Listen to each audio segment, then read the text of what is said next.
Ok? Senhores vereadores, senhoras vereadoras, população que nos acompanha em casa, através do canal digital 40.1 da TV Câmara de Lavras, população que nos acompanha ao vivo pelo Facebook, caro amigo professor Roberto Ilhas, nosso convidado nesta casa aqui hoje, seja sempre bem-vindo. Obrigado. Né? A nossa Casa de Leis, Comenda Casa de Leis.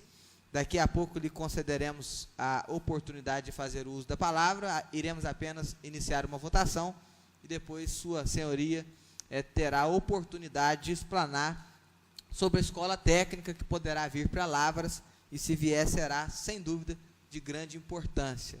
Né?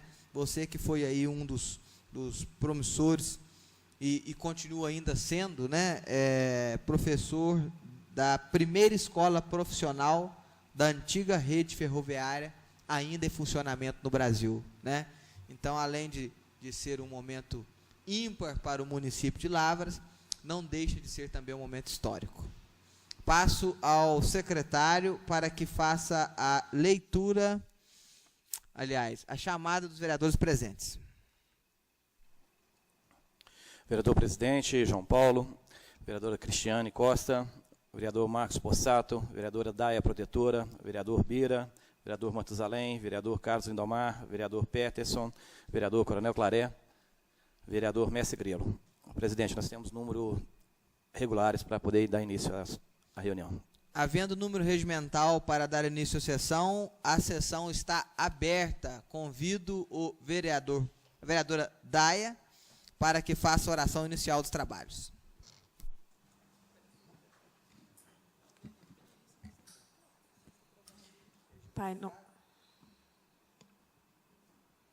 Bom dia. Pai nosso, que estais no céu, santificado seja o vosso nome. Venha a nós o vosso reino. Seja feita a vossa vontade, assim na terra como no céu. O pão nosso de cada dia nos dai hoje. Perdoai as nossas ofensas, assim como nós perdoamos a quem nos tem ofendido.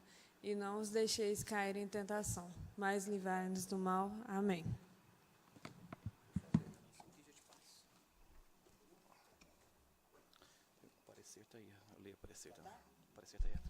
Você vai ler. Solicito ao plenário a autorização para colocar em votação o projeto legislativo 013/2017, que concede revisão geral nos termos do artigo 37, inciso 10º da Constituição Federal, parágrafo 88, e do artigo 36, inciso 11º da Lei Orgânica do Município de Lavras, nos vencimentos dos servidores públicos do Poder Legislativo do município de Lavras, Estado de Minas Gerais. Vale ressaltar que o projeto em que estamos tratando dá o reajuste apenas aos servidores e assessores parlamentares. Antes de colocá-lo em votação, eu peço a anuência do plenário para que ele entre em pauta. Né? Ele não estava na pauta desta reunião, mas como se trata de um projeto simples, que já está disponível a todos desde há 15 dias nesta casa. Era para ser votado na reunião de ontem, mas não deu tempo de fazer o parecer, né? A Comissão de Finanças e Orçamento não fez o parecer, porém a de Constituição e Justiça já tinha feito, já estava tudo ok, então nós iríamos votar amanhã. Prevendo o feriado de carnaval e o feriado e o recesso bancário, né? Nós estamos colocando em votação hoje para que os assessores e os servidores possam descontar os seus salários e passar o carnaval com eles na conta. Peço a anuência, então, do plenário. Se o plenário aprova, permaneça como está. O projeto foi aprovado. Aliás, a inclusão do projeto na pauta foi aprovada. Passo agora a palavra ao secretário para que faça a leitura do projeto e do parecer. Parecer, Comissão de Finanças e Orçamento da Câmara Municipal de Lavras. Aos 21 dias do mês de fevereiro de 2017, no plenário Orlando Haddad, a Câmara Municipal de Lavras, Estado de Minas Gerais, reuniu-se a Comissão de Finanças e Orçamento com o objetivo de analisar o projeto de lei do Legislativo número 013/2017, 16 de fevereiro de 2017, de autoria da mesa diretora. Concede a revisão geral nos termos do artigo 37, inciso 10 da Constituição Federal de 88, concomitante com o artigo 36, inciso 11 da Lei Orgânica do Município, nos vencimentos de servidores públicos do Poder Legislativo do município de Lavras, Estado de Minas Gerais. Iniciados os debates, foi reconhecida a importância da propositura e a competência da comissão, nos termos do artigo 68, inciso 3 e 5 do Regimento Interno da Câmara Municipal de Lavras. Reconhece que, de fato, há defasagem nos vencimentos e, portanto, necessidade de recomposição, o que é feito nos ditames do artigo 37, inciso 10 da Constituição Federal, concomitantes com o artigo 36, inciso 11 da Lei Orgânica do Município, por intermédio de lei específica, como no presente caso. Foi feita a verificação do índice de aplicativo, INPC, estando correto o percentual de 6,58%. Por fim, importante ressaltar que o parecer da Comissão de Constituição e Justiça foi pela legalidade e constitucionalidade da propositura. Concluíram unanimidade e não existirem entraves orçamentários para sua tramitação. Assim, opinam a unanimidade pela tramitação regimental do projeto de lei número 013, inexistido, como já dito, entraves de qualquer natureza especial e principalmente os restritos de ordem orçamentária. Câmara Municipal de Lavras, 21 de fevereiro de 2017. Comissão de Finanças e Orçamento. Peço que a Comissão de Constituição e Justiça também nos dê um parecer oral, se possível. Professor Carlos Lindomar, com a palavra. Senhor presidente, demais colegas vereadores, servidores, demais pessoas presentes, pessoal que nos assiste em casa. O projeto é de muita simplicidade, né? Na verdade, o projeto visa atender o que a própria Constituição diz, né? E a lei orgânica no sentido de conceder anualmente a revisão geral aos servidores. E uma vez que está sendo aplicado exclusivamente a recomposição, né, ou a revisão dos salários dos proventos através da aplicação exclusivamente do INPC, o projeto atende à legalidade e à constitucionalidade. Portanto, o parecer é favorável à tramitação do projeto, senhor presidente. Muito obrigado. Peço ao secretário que faça a leitura do projeto. Projeto de lei número 13/2017, autoria mesa diretora. Artigo 1º. Fica concedido a título de revisão geral, nos termos do artigo 37, inciso 10 da Constituição Federal, concomitantes com o artigo 36, inciso 11 da Lei Orgânica do Município de Lavras, o percentual de 6,58% referente ao INPC/IBGE acumulado 2016, aos servidores públicos do Poder Legislativo do município de Lavras, Estado de Minas Gerais. Artigo 2º. O percentual constante do artigo anterior aplica-se aos servidores ocupantes cargos efetivos, comissionados e contratados. Artigo 3º. As despesas decorrentes de aplicação dessa lei ocorrerão por conta de dotações orçamentárias próprias. Artigo 4º. Essa lei entra em vigor na data de sua publicação, com efeitos retroativos a 1º de janeiro de 2017. Plenário, Dr. Orlando Haddad, em 16 de fevereiro de 2017. Coloco o projeto em discussão. Senhor presidente, gostaria de pedir regime simplificado de votação. Atendendo a solicitação da vereadora Cristiane Costa, coloco em votação o pedido de regime simplificado do projeto para que possamos votar em votação única. Os vereadores que aprovam permaneçam como estão. Regime simplificado aprovado. O projeto está em discussão. Algum vereador gostaria de discutir? Não havendo discussão, coloco o projeto em votação. Nominal, Paulo? Não. Não havendo discussão, então eu vou colocar o projeto em votação. Os vereadores que aprovam o projeto 13/2017, concede revisão geral nos termos do artigo 37, inciso 10º da Constituição Federal, artigo 88, artigo 36, inciso 11º da Lei Orgânica do Município de Lavras, nos vencimentos dos servidores públicos do Poder Legislativo do município de Lavras, Estado de Minas Gerais. Os vereadores que aprovam permaneçam como estão. O projeto foi aprovado. Passo agora a palavra ao nosso convidado, professor Escola Técnica Silva Freire, né, professor Roberto Williams. Seja muito bem-vindo mais uma vez à nossa cidade de Lavras. Você que veio do Rio de Janeiro, não é isso? Isso.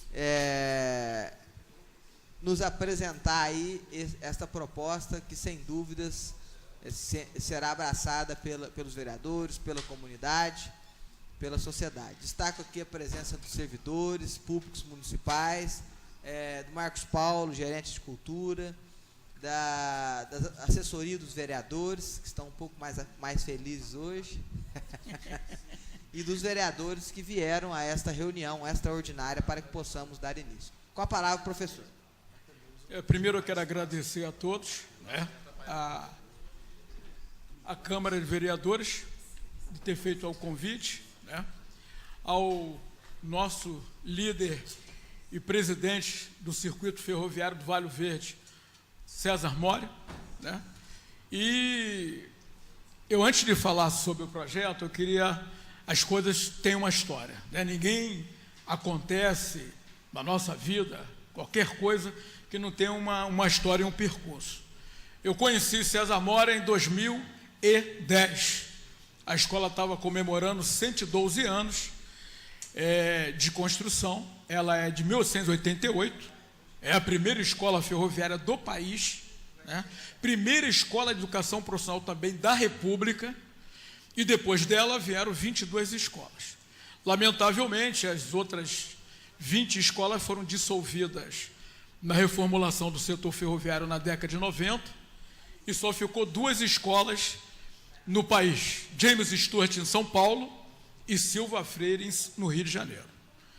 E lá, conhecendo o nosso presidente, representando aqui o município de Lavra, nós estreitamos mais do que uma parceria de identidade em relação à defesa da educação método-ferroviária.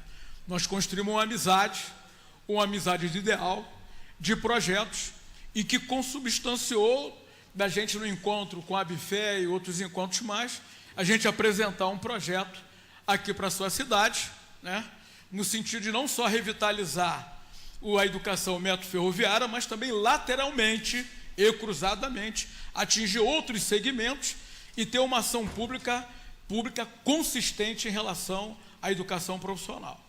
Então, eu queria fazer esse introito e também um agradecimento ao meu presidente, porque também faziam parte do Circuito Ferroviário Vale Verde e do movimento em defesa do setor ferroviário a nível nacional. Somos membros também do comitê da NTT, juntos na questão de passageiros e carga, no sentido de defender o setor ferroviário, bem como também a questão da educação. Sobre a minha pessoa, eu não gosto muito de falar, mas eu vou falar o necessário. Eu sou professor concursado do Estado do Rio de Janeiro, desde 2000, sou professor de Ciências Sociais, né? Trabalhei durante 20 anos na Petrobras, na área de tecnologia, na refinaria Duque de Caxias. Então, a área industrial não me é estranha, né? Eu não sou um professor que saí da academia e fui para a educação profissional. Eu trabalhei 20 anos no trecho, ralando na indústria, né, na área de tecnologia, na área de instrumentação industrial, e por coincidências e significados da vida, eu vim aparecer na educação profissional. Estive professor na Escola Técnica Santa Cruz, onde eu fui coordenador de projetos especiais. Fizemos a primeira empresa júnior do Estado do Rio de Janeiro de escolas técnicas, né? Colocamos 40 alunos de eletromecânica na Gerdau, criamos uma escola de projetos que envolveu 200 alunos, né? Depois fomos para a assessoria da presidência da FAETEC, depois fui gerente estratégico da Secretaria de Ciência e Tecnologia, e depois voltei para a assessoria da vice-presidência e presidência, voltando para a escola de origem, que no caso já era a Silva Freire, do qual estou desde 2004, como gestor desde 2009. Tá? Lá cuidei também na FAETEC um projeto com a Petrobras de 5 milhões, de reerguer uma escola na área de naval, né? Henrique Lage, tem mais de 80 anos, e agora estou aqui, transferi uma escola de engenho de dentro para Deodoro, no maior pátio de manutenção método ferroviário. Tá? Do ponto de vista acadêmico, eu sou mestre em engenharia de produção e estou fazendo pesquisa no laboratório de métodos computacionais de engenharia na área de neurociência. Tá? Então, eu não gosto muito de falar, a gente fala pelos resultados. Eu acho que é melhor os resultados do que título. Muita gente tem título, mas não tem resultado. E, para mim, gestão é resultado. Né? Eu, quando aceitei o convite do nosso presidente, eu fiquei entusiasmado, porque eu gosto de desafios, né? Eu sou um homem que gosta de pegar deserto para transformar em oásis. A Silva Freire é exemplo disso. Uma escola que queriam acabar, nós conseguimos botar no maior pátio de manutenção. Temos uma parceria pública e privada com a Supervia, né? Agora vamos assinar no dia 8 a primeira parceria inédita no país, onde envolve o laboratório da COP, de métodos computacionais, o maior laboratório de simulação da América Latina, a Associação Brasileira da Indústria Ferroviária e mais a Silva Freire, no sentido de fazer um triângulo na educação profissional em que a empresa apresenta sinistro, as empresas associadas apresentam sinistros, a COP identifica do ponto de vista da pesquisa e a escola acompanha o desenvolvimento da solução técnica com seus alunos e professores. Esse também está no escopo do projeto daqui, porque vai ser contemplado no dia 8, na assinatura do termo de cooperação técnica. Então, esse é um dos pontos. Quando o meu presidente apresentou a proposta de a gente assumir essa questão do projeto, eu vou conversar de 5 pontos. Eu poderia trabalhar com conceitual, mas ninguém entende da teoria para o prático, a gente entende do prático para a teoria, não é verdade? A gente pensa e analisa do complexo para o simples, mas para entender, do ponto de vista didático, você trabalha do simples para o prático, para o complexo. E, no caso, é os objetivos. E aí nós elegemos 5 objetivos para esse projeto aqui em Lavras. De início, vocês estão vendo aqui e ali um projeto profissional ferroviário em Lavras. Só que o objetivo é multilateral do ponto de vista profissional. Até porque o setor ferroviário não é uma engenharia. O setor ferroviário é uma engenharia colimada em que envolve civil, metalurgia, mecânica, eletrônica, eletrotécnica, e aí sim, no seu desenho aplicado, se transforma em uma engenharia ferroviária, né?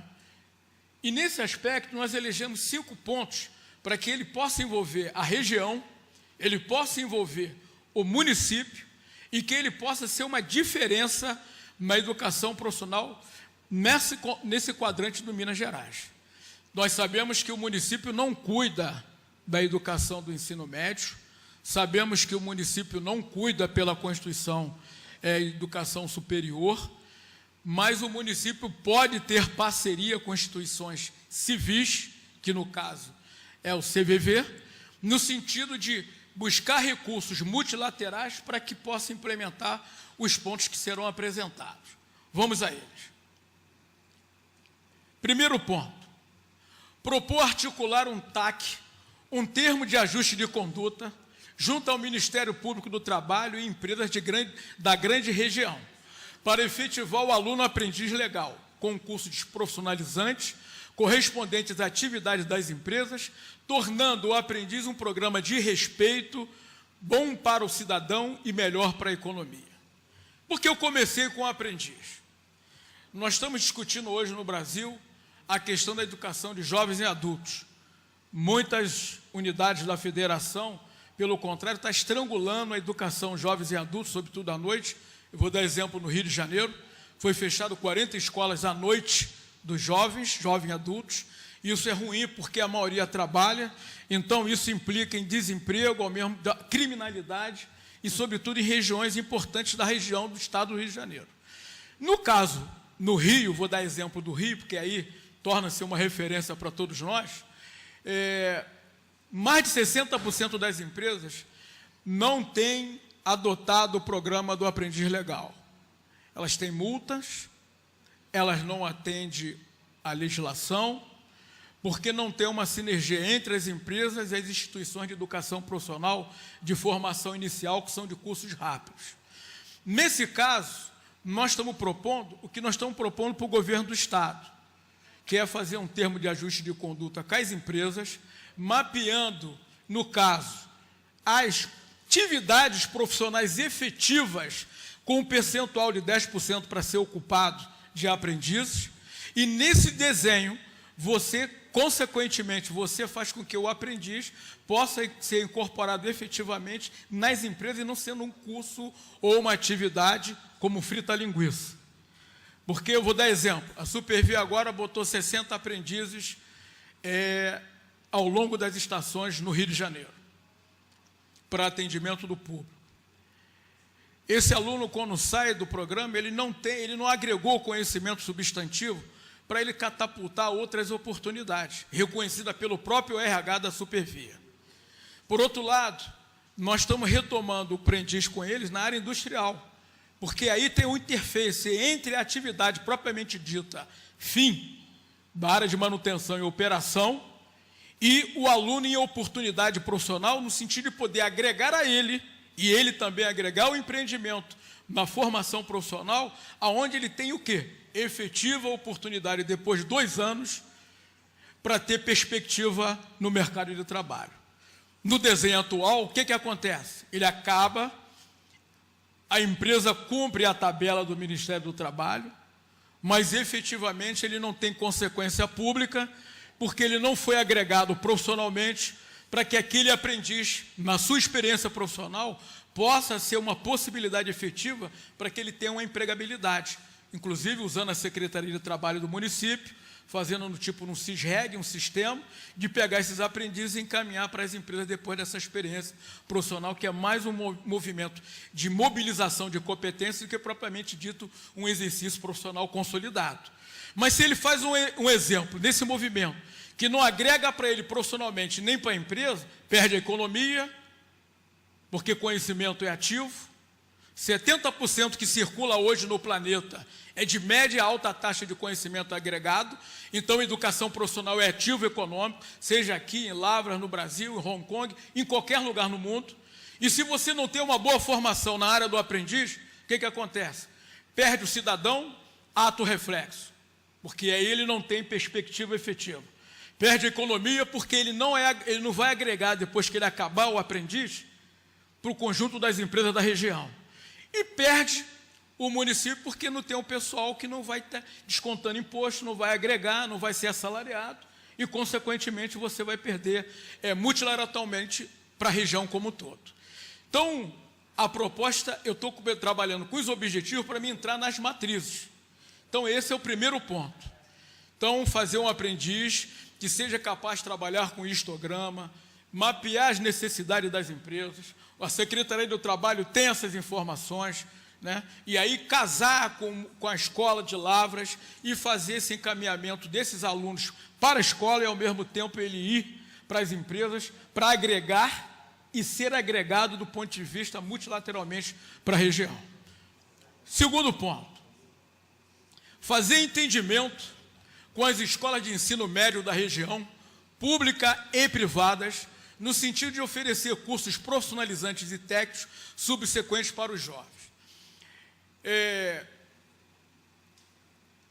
Grande problema da educação do ensino médio, educação básica, é que ela não é capaz ainda de formar para o trabalho consistentemente. Você trabalha com a propedêutica, português, matemática, mas não constrói uma educação significativa em muitas escolas. O aluno, às vezes, acaba o 2º grau, mas ele não serve nem para trabalhar na caixa de um supermercado, porque ele nem conhece os fundamentos básicos de contabilidade financeira, porque ele só aprendeu a educação estrito sensu do ponto de vista conceitual. E para o mundo do trabalho, justamente o jovem, para incorporar para o mundo do trabalho, ele não tem ferramentas cognitivas e competências profissionais para ser incorporado. Com uma escola de educação profissional, você pode trabalhar com contraturno. O aluno que estuda de manhã no ensino médio pode estudar à tarde na escola e vice-versa, seja em curso de formação inicial, de curta duração ou mesmo técnico. E, nesse caso, como uma instituição civil, já não tem aquele rigor total de fazer concurso. Você pode fazer um convênio, uma parceria, e aí, se o município e os municípios gerais decidir qual o critério desses alunos acessar a essa escola. E no movimento de contraturno, você dar condições e competência a esse aluno de profissões que sejam substantivamente importantes para a região, que ele efetivamente possa agregar profissionalmente e, ao mesmo tempo, ser atrativo para as empresas que estão no município e em torno da região aqui do Vale Verde. Então, nesse caso, Se a gente tiver que fazer escola, o Estado tiver que fazer escola, o município ter que dar dependências, né, estruturais, o custo é muito mais alto. E quando você tem um centro que, no caso lá, tem mais de 20, 30 mil metros quadrados, uma estrutura violenta, aqui no centro de Lavras, sendo um ponto de referência de educação profissional, seja no desenho do contraturno, seja na formação inicial ou o técnico subsequente, você, em articulação com as empresas, porque o poder local e o município têm condições para isso, você dá terminalidade para esse movimento, você incorpora de forma consistente e profissional esses alunos e, ao mesmo tempo, você dialoga com as empresas para ver a demanda efetiva, para não abrir vagas que não tenham sentido, que engane a população e engane o município. Então, nesse movimento, a gente fazeria o contraturno, articulado com as empresas, elegeria os cursos que são demandantes da região e, nesse movimento, os alunos do ensino público e privado que não têm cursos profissionalizantes nas suas unidades, eles passariam a fazer aqui na Escola de Lavras. Segundo ponto. Para vocês terem uma ideia, antes de passar para o terceiro, quando eu falo isso, ali tem as instituições envolvidas. Como eu falei, a COP, quando fazer essa parceria dia 8 com a Bifer, Lavras será contemplada porque envolve 70 empresas ferroviárias que vão estar nesse movimento e grande parte delas é aqui em Minas Gerais, né? E com o maior laboratório de simulação, e o objetivo nesse movimento é criar uma área de simulação voltada a treinamento de maquinistas e também na área de simulação de modelos de trem para a área de manutenção. A outra, o caso da Supervia, que fazem parte da Abifé, o metrô, né, mostrando as parcerias efetivas que nós já fizemos, que já deu certo para substanciar a questão que está sendo apresentada. Outro ponto, oferecer a educação à distância semiprofissional para a população em geral, isto é, profissionalização, onde o estudante só iria à escola para aulas práticas e diferenciais. Muita gente abusa e usa de educação à distância, mas geralmente a gente não trabalha com articulação com a educação à distância, no sentido de fazer uma articulação entre as empresas, o perfil profissional que elas estão desejando e mais o curso que as empresas e o segmento econômico está precisando. E nesse caso, você com educação semipresencial, vou dar exemplo do CEDERJ no Rio de Janeiro, né, o CEDERJ no Rio de Janeiro cobre mais ou menos 200 mil alunos, cobrindo todo o estado, onde ele trabalha com polos. Então, você tem um polo, esse polo ele tem aulas presenciais de natureza laboratorial ou aulas diferenciais, uma palestra, uma conferência, uma apresentação de uma tecnologia, e as demais aulas são semipresenciais, são à distância, aonde a grade ordinária dos cursos profissionalizantes, o aluno estuda. E como o Brasil avançou muito na educação à distância, hoje já não é mais frita linguiça.